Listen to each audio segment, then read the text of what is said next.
রব্বুল আলামিনের প্যারা হাবিব ইরশাদ করেছেন, বৃহস্পতিবার রাত অনেক গুরুত্বপূর্ণ রাত, মুমিনদের জন্য অনেক গুরুত্বপূর্ণ রাত হলো বৃহস্পতিবার অর্থাৎ জুমাবার রাত। ঠিক কিনা?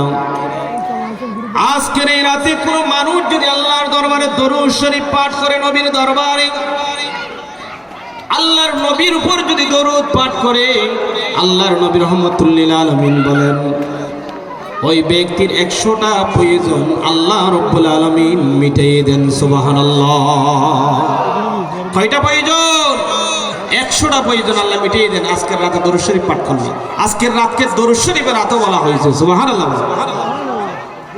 আমার ভাইয়েরা, আজকে মুসলিমাত ইমাম হুসাইন রাদিয়াল্লাহু তাআলা সিটি সংসদের ভাইয়েরা, আজকের এই দিনে মাহফিল বৃহস্পতিবার রাতে হওয়াতে আমাদের জন্য অনেক লাভ, আমরা অনেক লাভবান হয়েছি। ঠিক কিনা?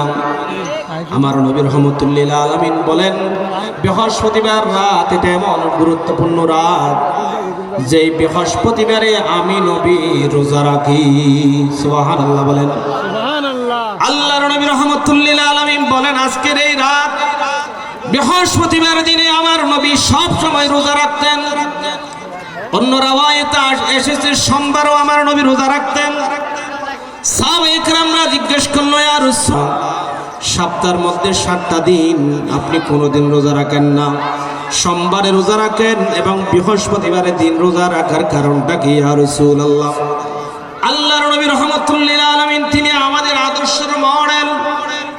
আমার নবী ঘোষণা করেন নূরানি জবানে, ওগো আমার সাহাবায়ে কেরামরা, ওগো আমার উম্মতের নরনারীরা, বৃহস্পতিবার দিন এটা এমন একটি গুরুত্বপূর্ণ দিন যেই রাতে আল্লাহ রাব্বুল আলামিনের দরবারে আমাদের আল্লাহর বান্দাদের ওই আমলনামা আল্লাহর দরবারে পেশ হয়। সুবহানাল্লাহ বলেন।